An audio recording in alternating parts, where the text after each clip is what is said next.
have questions throughout the program, please use the chat feature, and Amanda Netherow will facilitate that for us. Our speaker today is Nancy Cummings. She's the founder, president, and chief collaborator at the Cummings Collaborative. She's a member of the Chambers, worked very closely with us here, and she's worked with individuals and organizations throughout the world on the process of continuous improvement. So welcome back, Nancy. Oh, thank you, David. And I'm so glad everyone's joining us this morning. We want to talk today and hit on some areas of good board governance because there's a lot going on right now, especially in our nonprofits, and the leaders of those nonprofits trying to figure out what is it that we can do today to make sure that we're falling in step with where we need to be. So let's go ahead and jump in.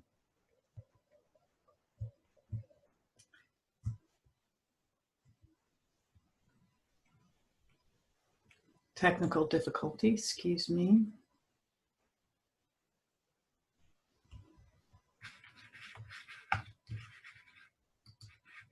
Okay, so what we want to talk about are three primary areas. And the first will be what is good governance, followed by what should be governed, and then who should be governing. And then we'll go into a Q&A at the end. And again, like Dave said, if you do have questions, go ahead and pop those into the chat and Amanda will address those. So let's talk first about what is good governance, especially today. And it's a combination of a lot of things.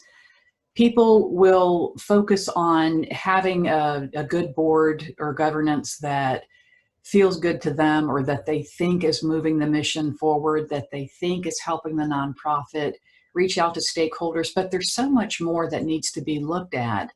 And when you look at the arrows, the good governance is the accountability that goes out to stakeholders, to the community. It's things like responsiveness.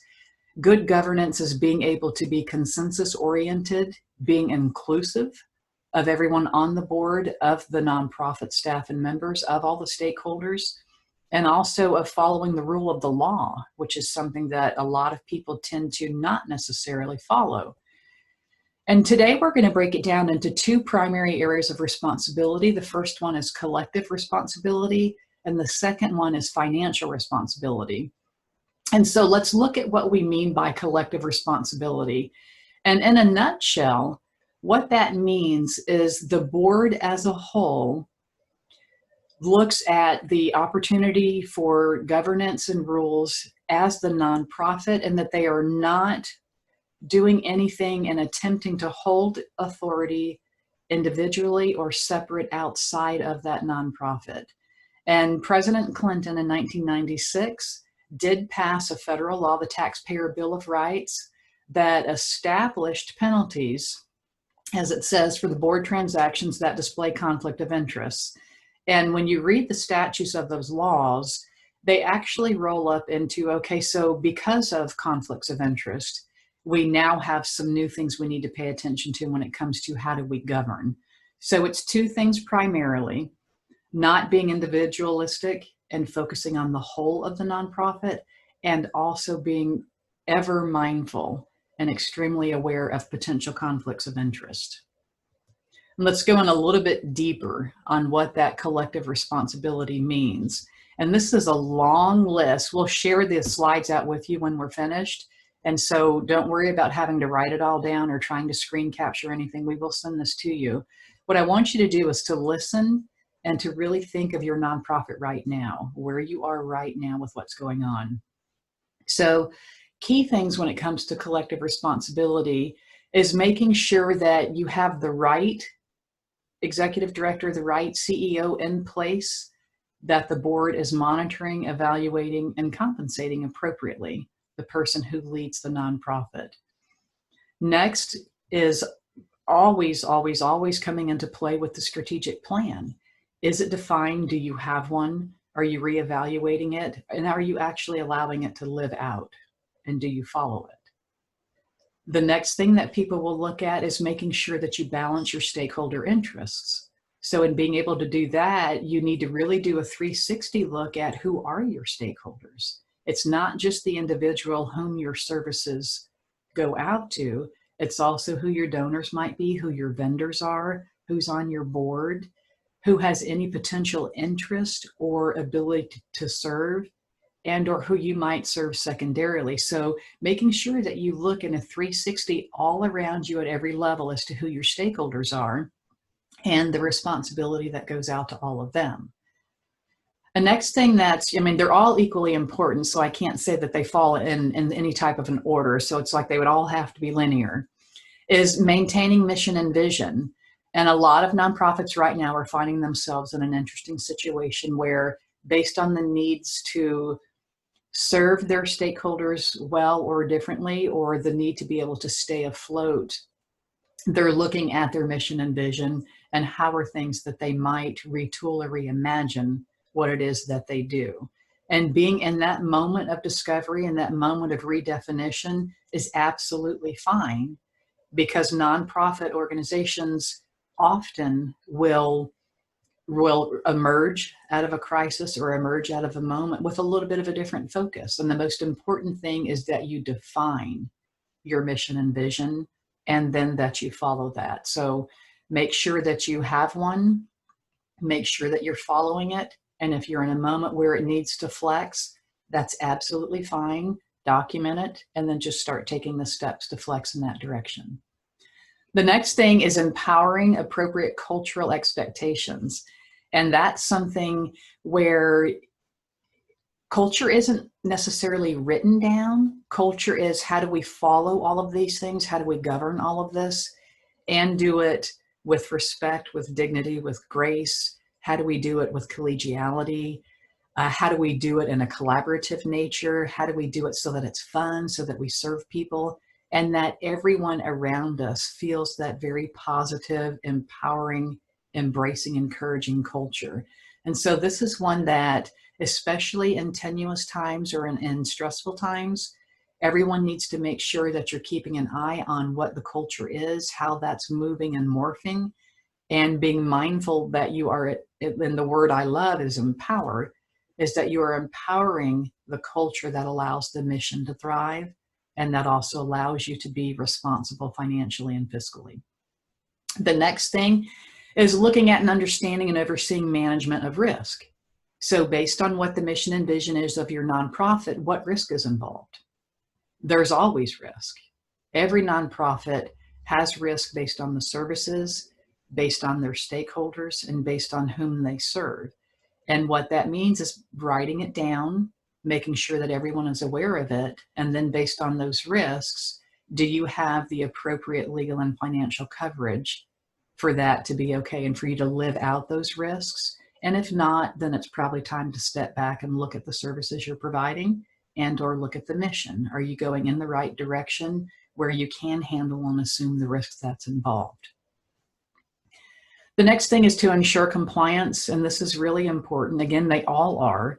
This is really important because there are layers of oversight. You know, some will call them watchdogs that are at your regional, state, local, federal levels.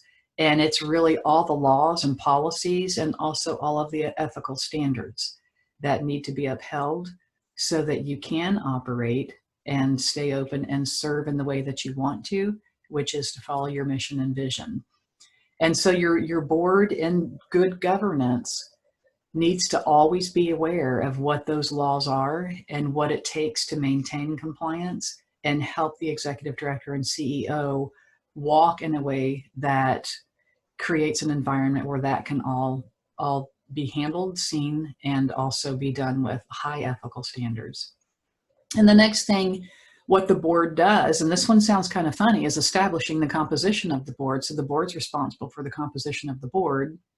Well, they are, and recommendations, and also making sure that everyone in a collegial and collaborative way is all upholding what their responsibilities are within the board. So you can help make the suggestions. You can also help maintain the professionalism and continuity of who serves they serve, and then making sure that the board is always representing the community and the stakeholders that you do serve. The next area of responsibility is financial responsibility. And this is where most people will go first, is okay, I'm on the board, so we need to make sure that we stay in budget, that we don't overspend, that we get donations that align with what we need. And that's true. That's part of it. That's really obviously the second part. It's equally as important. The collective responsibility and the financial responsibility really go hand in hand. You need the finances to live out the mission and to serve your constituents. At the same time, you also have to have that collective responsibility to make sure that you're overseeing, managing, and maintaining your financial stewardship.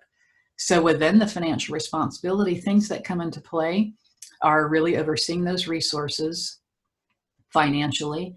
And what a lot of people will tend to forget or not be willing to look at is the labor resources. So that could be your executive director, CEO, who are your other staff members. And it's not just paid people. Labor is also your volunteers. It's your board. So it's really looking at everyone who touches and impacts the outcomes of the nonprofit, your personnel resources, and then also making sure that the organization's core mission is always being upheld from a financial perspective.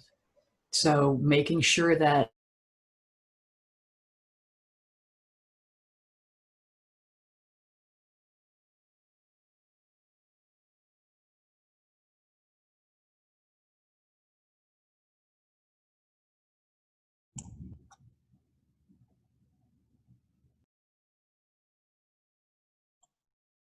I think Nancy's having some any major technical. transactions. Oh, Nancy, can you repeat that? You froze there for a moment. Okay, so starting on this slide. Yes, please. Okay. What I was saying was, first and foremost, the capital allocations are things that the board is governing, the expenditures in major transactions. So this is where, yes, it does come into play that we are, looking at and overseeing those financial matters. And with the capital allocations, we know those will be your big expenses that are to facilities. It might be getting a truck. So what are those big major expenses? And the next thing is always being aware and mindful of what the budget is and what the financial plans are. And those are two separate things. So the budget is what's going on day to day. We spent this, we're projecting this, we have this. And then having those financial plans, both projected and contingency plans, so that, it's kind of like an if-then clause. And the moment we're in has been a very big if-then clause for a lot of nonprofits.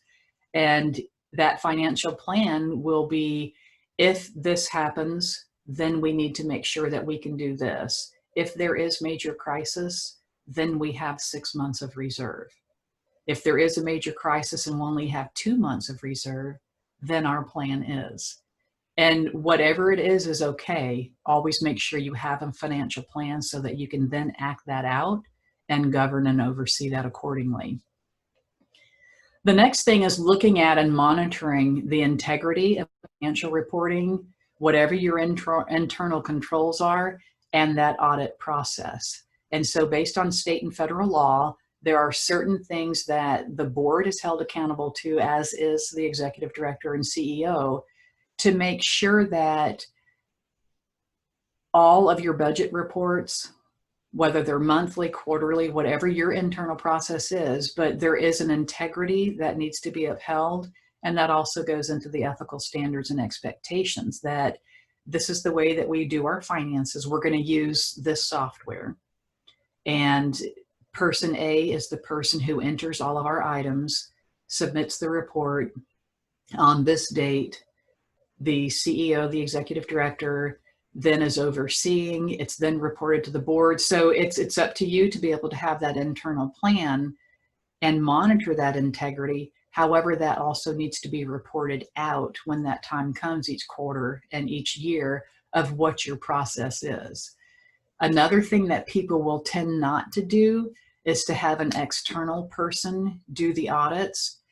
You almost always want that person to not be a board member. You do want them to be a third party because you want there to not be any type of connection, construed or not, that there could be undue influence with the respect to your finances, how they're done day to day.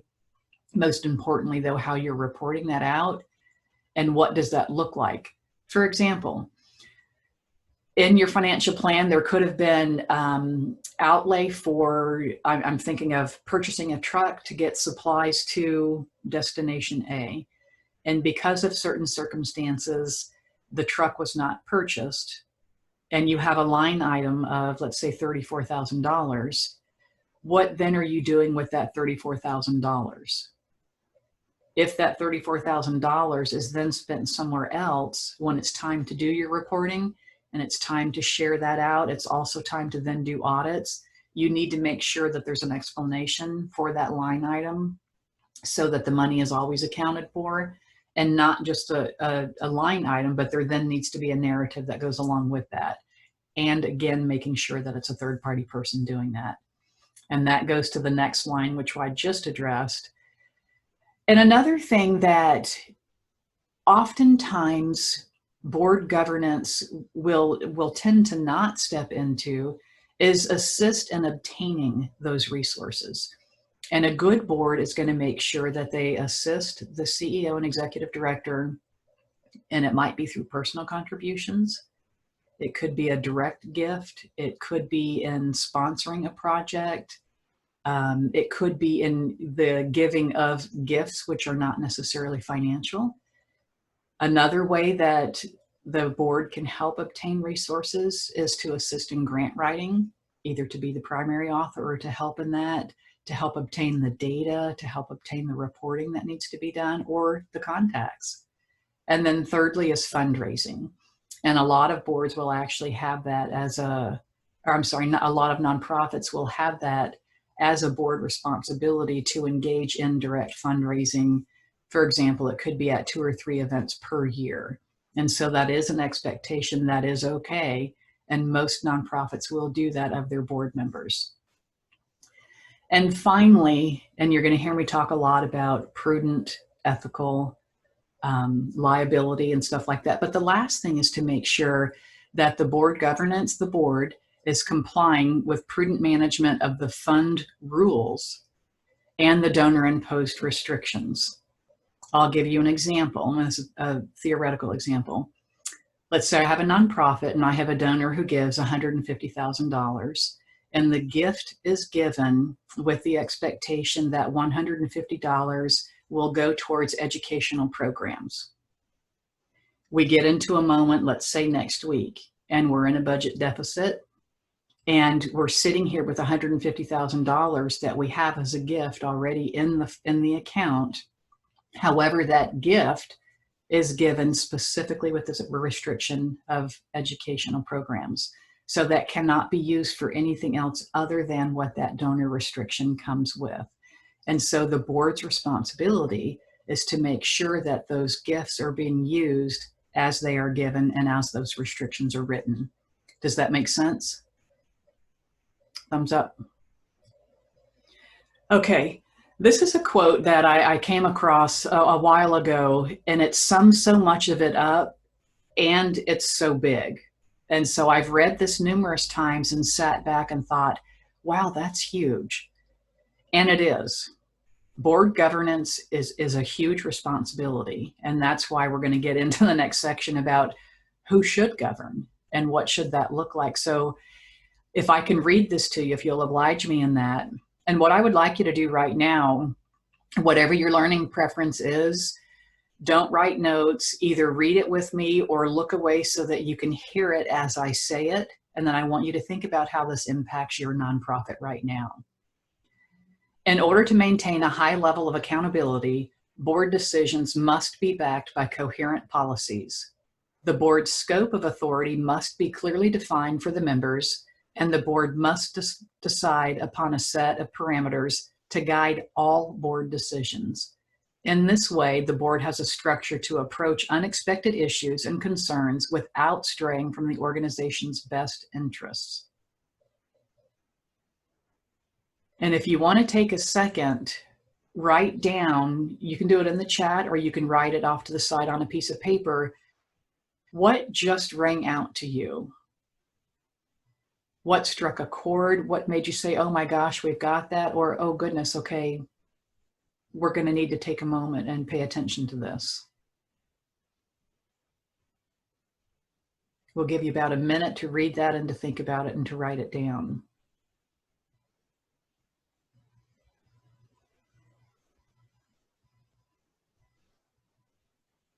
In order to maintain a high level of accountability, board decisions must be backed by coherent policies. The board's scope of authority must be clearly defined for the members, and the board must decide upon a set of parameters to guide all board decisions. In this way, the board has a structure to approach unexpected issues and concerns without straying from the organization's best interests.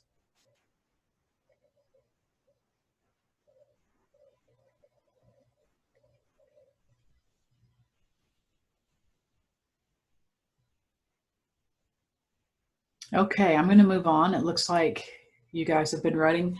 So in a nutshell, it's like, thanks, Nancy, for dropping all of that. So let's attempt to summarize that. It's like it's not even Friday, so you can't walk into the weekend. So in a nutshell, good governance is your board sharing joint responsibility, both in the financial and the organizational well-being of your nonprofit.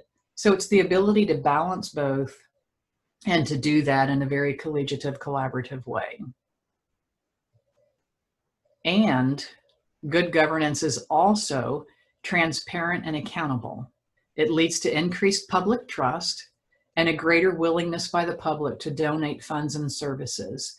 And the latter part of this slide is where I hope a lot of people will listen and pay attention and start thinking. Good governance will lead to increased public trust, and good governance will create a greater willingness for people to give, either in services or volunteering, to your nonprofit, because they'll see the transparency, they'll see the good leadership, and they'll see that you hold yourself accountable, not just to policy, but also to mission and vision. And so it's extremely important for the well-being financially of your nonprofit. What I'd like you to do right now is write down the two most important things based on what you've just heard that you think you need to address today. So it can't wait until tomorrow. The two most important things you need to address with respect to collective responsibility and financial responsibility. And if anyone wants, I can go back to those slides.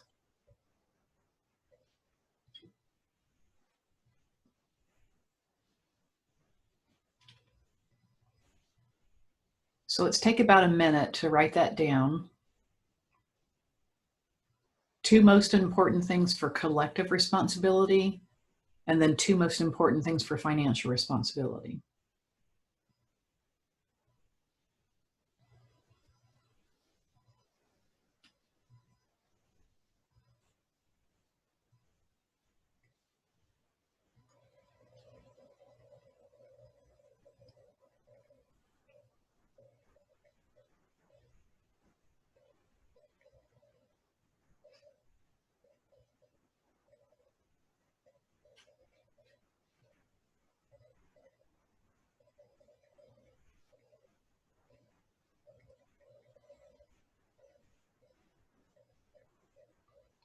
This is usually when I would be walking around the room, so I'm virtually walking around your face, your pictures on the screen.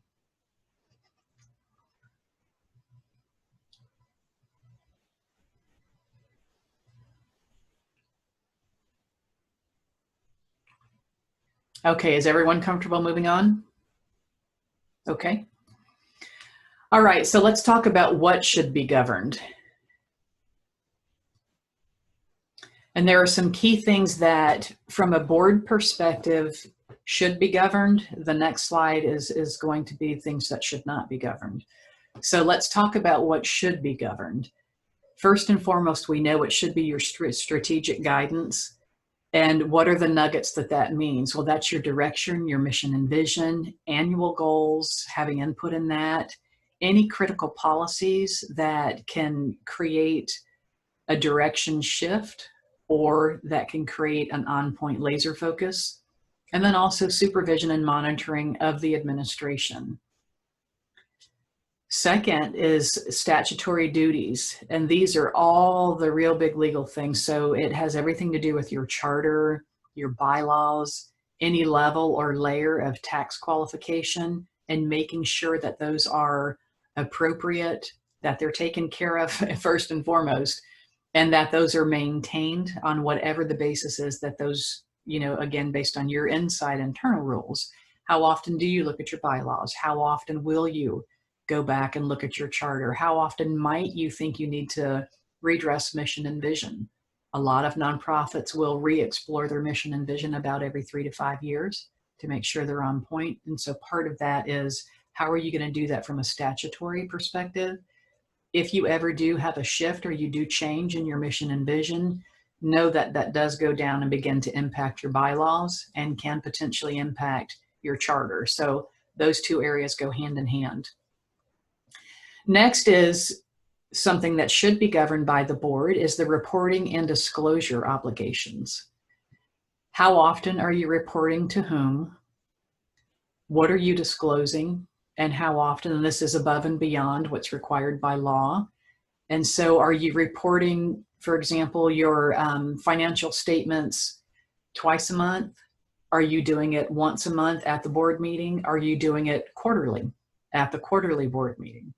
Are you sharing it at the executive committee level? So whatever that might be, the board's responsibility is to make sure that that is actually being followed, and that what is being reported is exactly as it's stated and being reported without interpretation.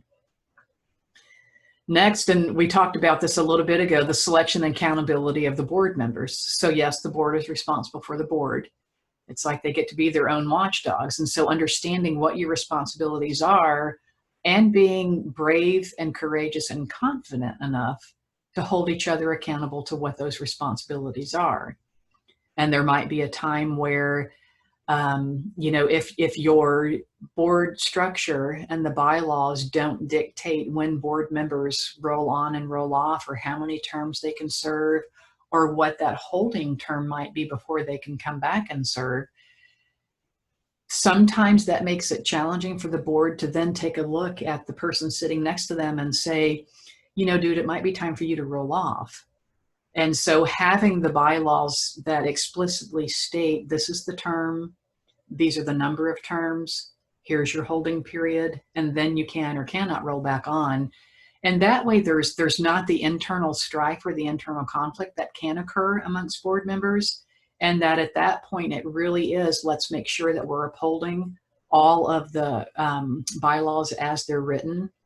And again, the phrase that I just used is being confident, courageous enough to uphold those bylaws and statutes. That's where a lot of tension on boards can occur, is what can be perceived as the tenderness or the unwillingness of board members to actually uphold the bylaws as they're written.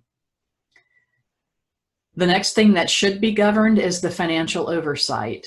And remember, it's oversight, it's not day-to-day management of. So having that financial oversight, the big picture of what the numbers situation is, what is the financial well-being and health of the nonprofit, and speaking into that and being willing to ask those questions.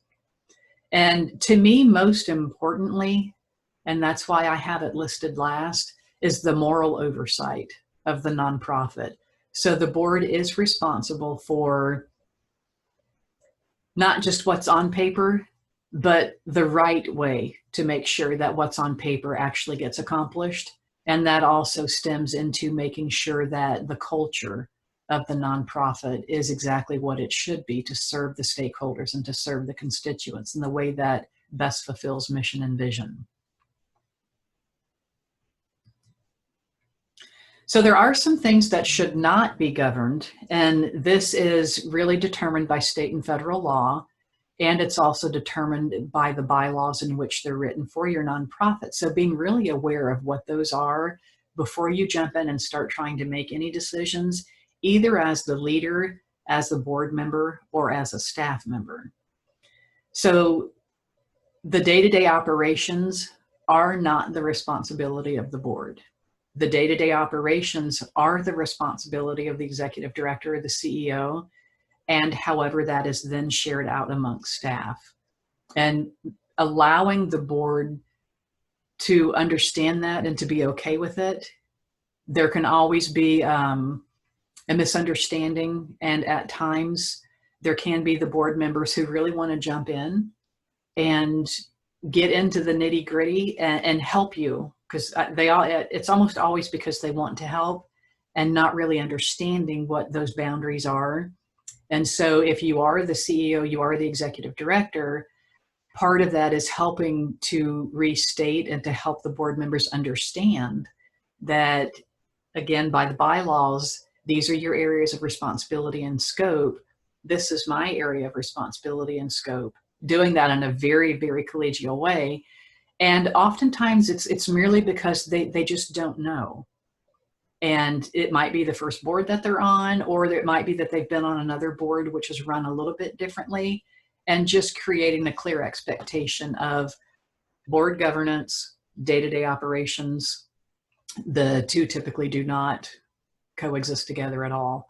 And then just being clear on that. The next thing is management of non-executive staff. So the board, we do know, has oversight in selecting, monitoring, and evaluating the CEO and the executive director. They do not have governance or oversight in the management of any non-executive staff member. And so that basically is a hands-off area, and that is overseen, directed, run, managed by the CEO and the executive director. And sometimes that can be a sticking point as well for some board members. Third thing is financially committing to a course of action. That is up to the executive director, the CEO, and at times collectively with the staff to make sure that that course of action, the way literally that this line item is going to be spent, when it can be spent. So things like that are really up to you as the leader to make sure that that's being done appropriately. It is not purview of the board. And the last thing is selection of organizational beneficiaries. And so if your nonprofit is set up in a way that there are beneficiaries that are designated, that is not under influence or under direction of the board, because at times there can be unintentional influence. And so those are things that will definitely be overseen by the executive director and CEO, again, at times with staff input. And so I just want to read through them real quick one more time, because there are areas that the board should not be governing, and being very clear in that and being okay with that, because everyone has their own roles.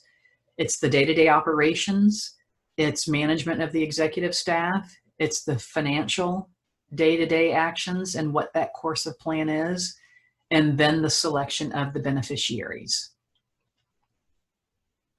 So let's talk about who should be governing, right? So who should be on your board? What does that look like? And you might be in a situation where you're in that moment where you get to think of new board members. You get to think of who's currently on your board. So timed with that, what I would love for you to do right now, let's take about a minute.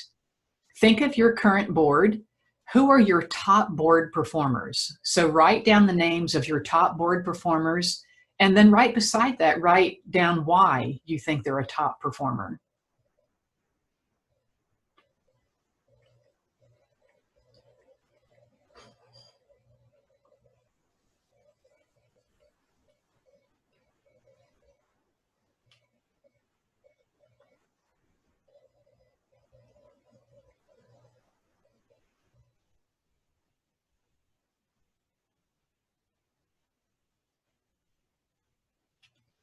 Who are your top performers that are on your board right now, and why?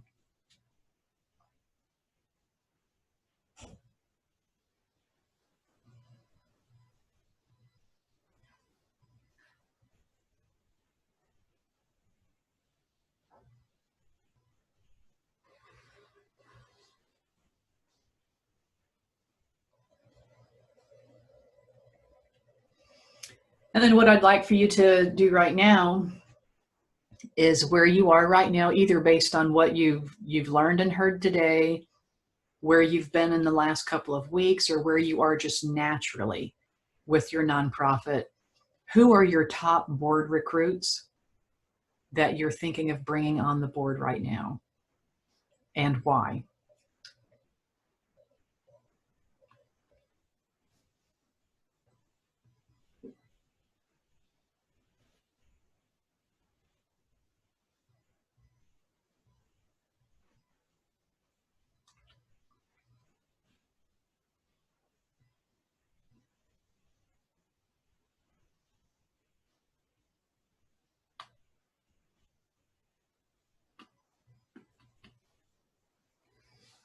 Who are your top board recruits and why?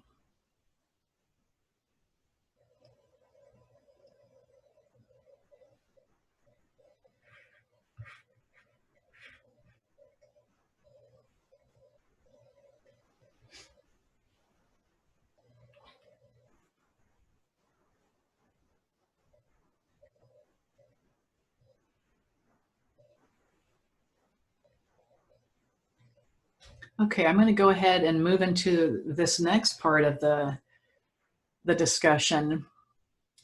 And what I'm going to do is share 3 basic tenets of those who govern well and can act in a prudent manner.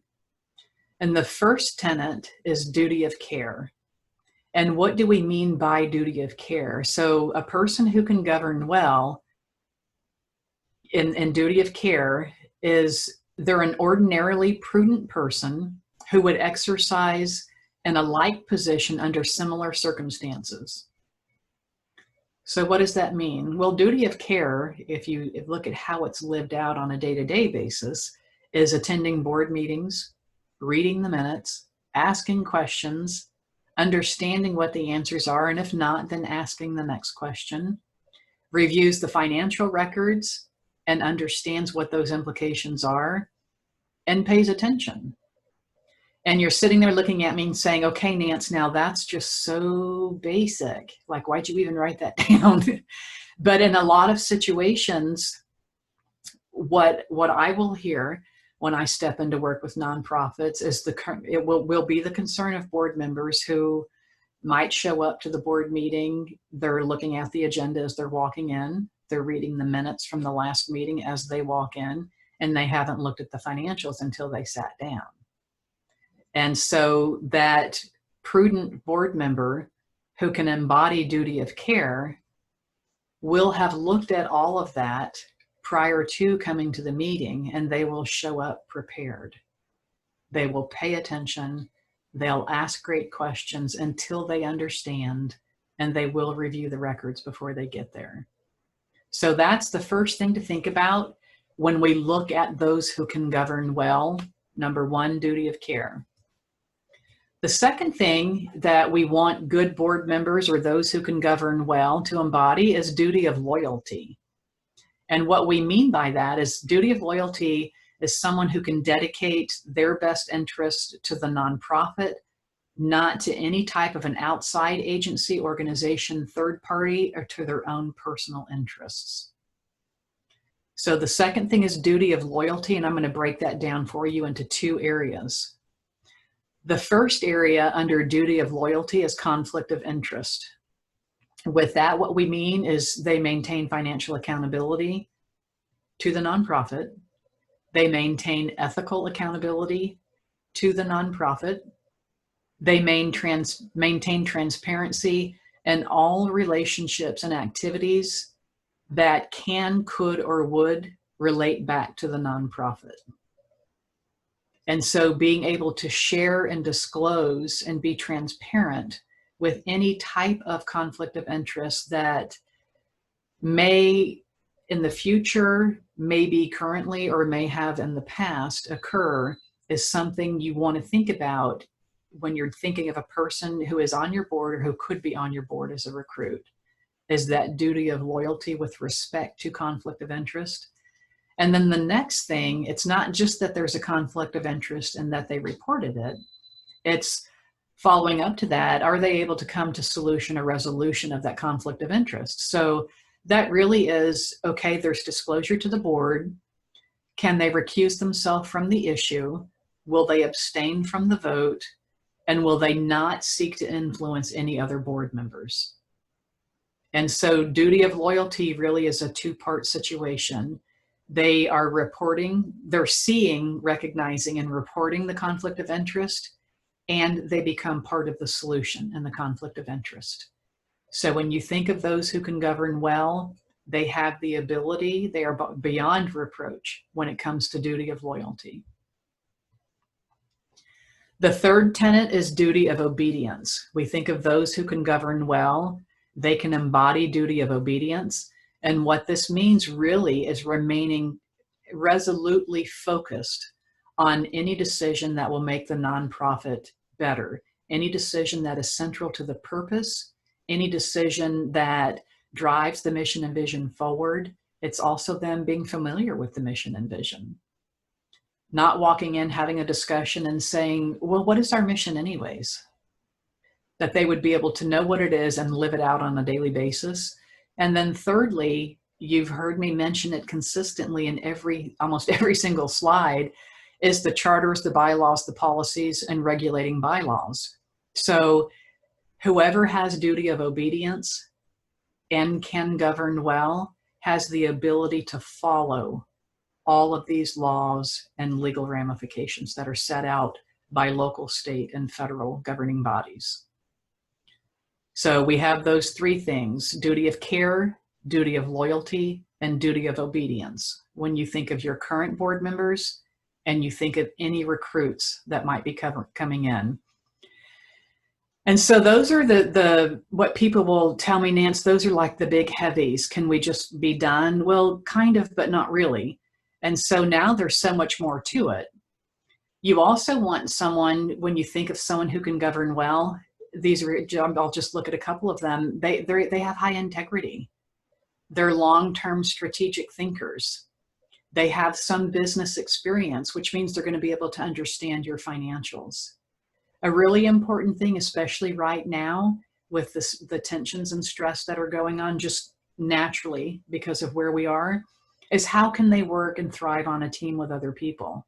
Do they have the ability and capacity to collaborate? Can they step outside of themselves? And another thing that some boards, not all boards, do ask of their board members, and this is one of those who can govern well, is that they're willing to give of their time, their money, and or their resources to support and edify the mission of the nonprofit. And something that is really becoming a topic of conversation at a lot of levels right now is board members being able to participate and support fundraising activities.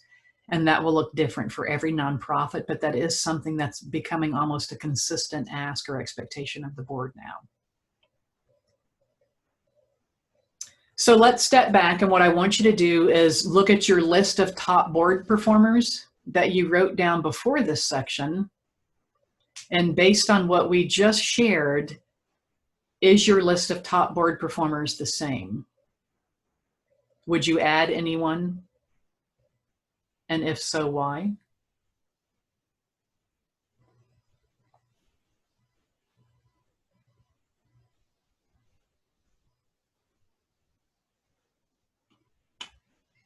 And then at the same time, same question for those that you wrote down for your board recruits. Based on what we just shared, would you add anyone as a top contender for a new board recruit? And if you do, why are you listing them now?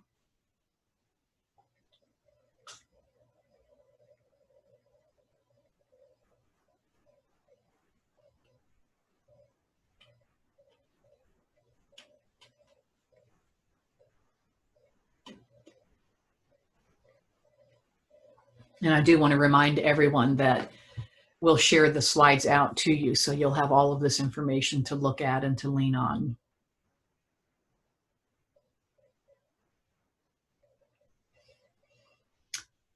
Okay, so in recap, I know that was a lot of it legal, technical, numbers related, though we weren't going into numbers, but a lot of people feel that the legal and the budget part can be a little bit heavy. However, those are expectations as the leader, whether you're the executive director or CEO, if you are a board member who's on this today, those are the top priorities. And so good board governance today, first and foremost, creates the space for the mission to be fulfilled. And that is the collective responsibility, that is the financial responsibility. And then secondly, you're ensuring that those responsibilities are happening while you're governing specific aspects, not all, specific aspects of the nonprofit, so all stakeholders are served well and the expected culture is lived out daily. And when you look at that last one, you look at number 2, that's big. When you look at number 2, that is what someone who governs well does. And so I wanted to pull all of that together in one sentence, even though it ends with a comma, but into one sentence so that you can see, all right, at the end of the day, good board governance allows the mission to be fulfilled. Good board governance, boom, is this person, which is number 2.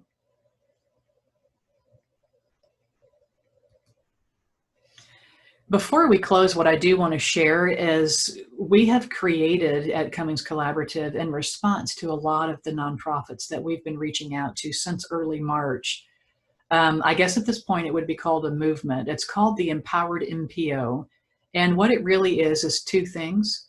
On our website, there's a listing of all kinds of resources that you can go to as a nonprofit leader, as anyone who does anything with a nonprofit, because it's just a page on our website that's accessible to anyone and everyone. And based on your feedback, we broke those resources down into 8 primary categories. So if you're looking on anything that might be dealing with leadership during crisis or fundraising, staffing issues or concerns, HR, please know that you can hop on the website and grab those resources. And we also have, in response to the needs, created private spaces, private forums on LinkedIn and in Facebook, so that you as the nonprofit leaders can go in and have conversations amongst yourselves. You might be talking about financial constraints, or what are you doing right now with your staffing situation? Maybe you want to link together and collaborate on something and figure out how you can combine resources to best serve your community and best serve your stakeholders. So those spaces are for you. We created them for you to thrive and to move into the next phases of where we all are going. If you want to be a member and you want to be invited into the LinkedIn group or the Facebook group, just reach out to myself or Amanda. Amanda can let me know, and then we will invite you in, being mindful that those 2 spaces are exclusively for nonprofit leaders. And so we were listening. We created that for you. I want to say thank you on behalf of the collaborative, and I know Amanda will say her closing with respect and on behalf of the South Lake Chamber. And before we allow her to close, what I want to do is go to the Q&A and see if we have any specific questions, Amanda. If anyone does have a question, please put it in the group chat and I will go ahead and facilitate that on behalf of you. Nancy, could you maybe cover or offer some tips for, let's say there's a new executive director that's coming in and they're taking over a pre-existing board. Do you have any tips for them on how to manage that? Yes. 2 things to me go hand in hand, which both would be first and foremost, go in with confident humility. And at the same time, you need to quickly know, learn, and understand what the scope and bylaws are so that you understand the expectations of what the board actually does, how they govern, what it's stated that they actually can do, and have a clear understanding of your job description. And so a lot of new leaders, with the excitement and the enthusiasm, I've been one, we've probably all been that person, and you're so gung-ho and you want to jump in. And it's having that confident humility at the same time, fully understanding what the board can do and what the board cannot do in that specific nonprofit, and then being comfortable with that and get to know your board as people. And they're not just people that show up in that moment to serve the nonprofit. It's a mom, it's a dad, it's someone who's a caretaker. You know, we're all people that come in with real lives going on around us as well. And I think sometimes in the excitement and enthusiasm as that new leader, we're only seeing our board members in that tiny scope and window of that one moment in time, and being able to see people holistically as people walking into that moment. Great, thank you. Deborah wants to know if you can share a board orientation package or an example of a good package for new board members. We could share those resources. That is not something that I keep housed or queued as documents that the collaborative has or owns. I can ask permission from some nonprofits to see if they would be willing to share that. And we do work with specific nonprofit leaders in relationship and accord with the boards. And I know Rollins, the Edith Bush Foundation, and a couple of other nonprofit focused entities like that do a lot of trainings for the nonprofit boards and for the nonprofit leaders. And what we do is we walk along with the collaborative. We walk alongside those leaders and support what some of those efforts are, and act in mentoring, but also in a strategic guiding and visioning process. So if somebody wants a specific example of a board onboarding or board training, I can look for that. The collaborative does not have a copyrighted version of one.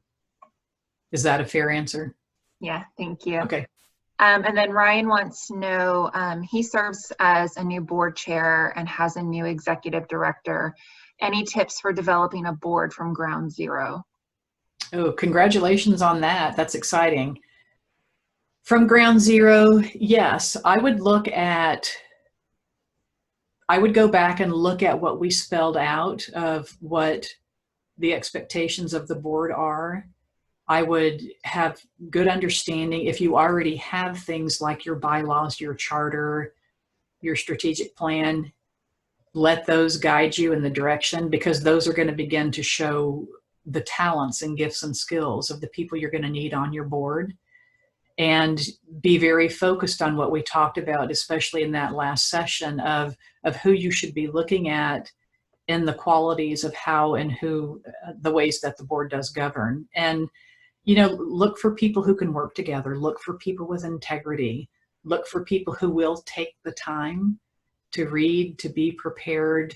And I think what a lot of people really, really are seeing today is looking for people who align really and practice and walk day to day with the mission of what your nonprofit is. I don't have any other questions, Dave. Okay. I'm going to turn it over to you.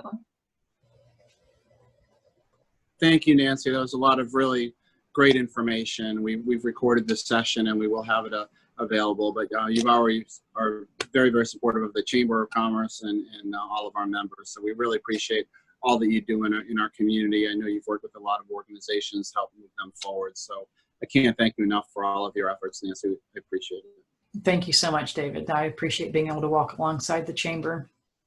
All right. Well, that concludes our program for today. Again, it has been recorded. We will share the slides out with everyone. And if you have any other questions, please contact the Chamber staff. Have a great day. Thank you.